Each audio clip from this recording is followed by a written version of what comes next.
કોર્પોરેશનની ટીમ પર થયેલા હુમલાના કેસની તપાસ કારેલીબાગ પોલીસને સોંપવામાં આવી છે।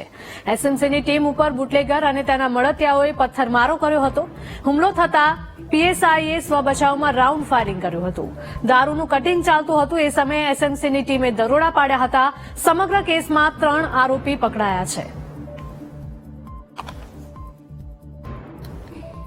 વડોદરા કોર્પોરેશનની ટીમ પર થયેલા હુમલાના કેસની તપાસ કારેલીબાગ પોલીસને સોંપવામાં આવી છે। એસએમસીની ટીમ ઉપર બુટલેગર અને તેના મળતિયાઓએ પથ્થરમારો કર્યો હતો। હુમલો થતા પીએસઆઈએ સ્વબચાવમાં રાઉન્ડ ફાયરિંગ કર્યું હતું।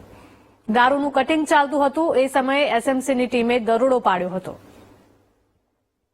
સંવાદદાતા માનુ જોડાયા છે। માનુ, જણાવશો કે વડોદરાની આ ઘટના સામે આવી રહી છે। એસએમસીની ટીમ ઉપર બુટલેગર અને તેના સાગરીતોએ હુમલો કર્યો હતો।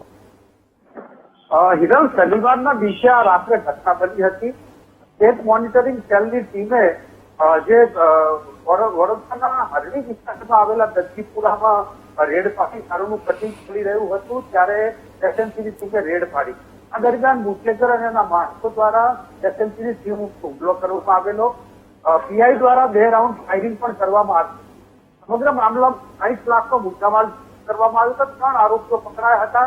આ જયારે એસએમસી હરણી પોલીસમાં ફરિયાદ નોંધાવી છે ત્યારે હવે સમગ્ર તપાસ એ કારેલીબાગ પોલીસ સ્ટેશનને સોંપવામાં આવી છે। કારણ કે હરણી પોલીસ સ્ટેશન વિસ્તારનો વિષય છે એના કારણે પોલીસ સ્ટેશનને આ તપાસ સોંપવામાં આવી છે। કારેલીબાગ પીઆઈ અત્યારે તપાસ કરી રહ્યા છે।